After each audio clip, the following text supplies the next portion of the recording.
Sonra diyor çıkıp paradan. Bu bana o yaptı. Her kimin iPhone kudeminde yaptı. Bunu her kimin hoş osmanı eledi. Ay gele pakire yaptı. Zor demin tanıdı.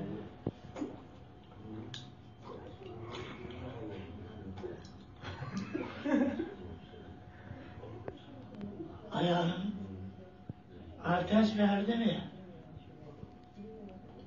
Verdi kalkıp gayret. Allah razı olsun.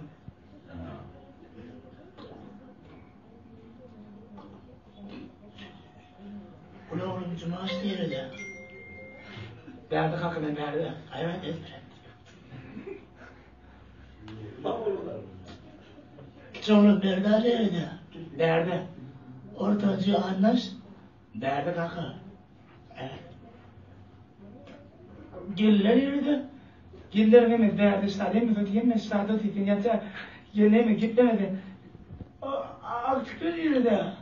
Artık duyla kim mi istadı diye ne mi istadı. Kamerası kim otuyor diye.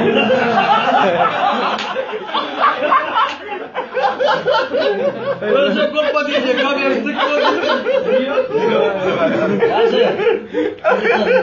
Nasıl korkma sağ olun haydi anda. Tamam ya.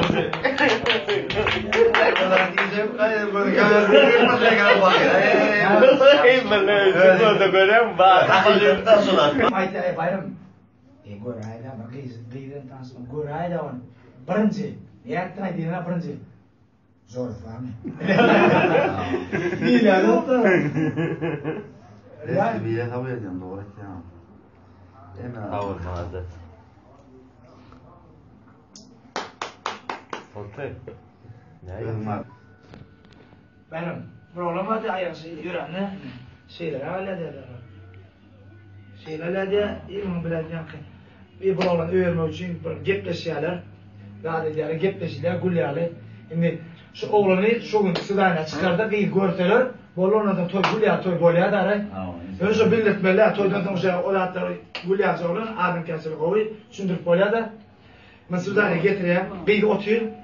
Gıyden yerinden oğlanı geliyor, gıyden karşı ayağı buraya kisirak diyor. Gıyden oğlanı bildirtmez ki yerinden geliyor, oturuyor, böyle gürleşiyor, rahat yatar, altı oluyor, yedi oluyor, sekiz oluyor, dokuzun yarı oğlan. Ama gıyden, haydi kaydediyle, ikisini bir noktada kaydediyle, rahat diyor. Ayak duruyor dinle, gıyden yorumlarlar o. Gıyden bildirtmesi koyuyor diyor, gıyden bildirtmesi koyuyor, şey de var diyor, yorana. Ya yorana yapmasa yorana. Yang ayak cerak tak yorana. Wait school ada ini orang ni dia. Ayo, kisah.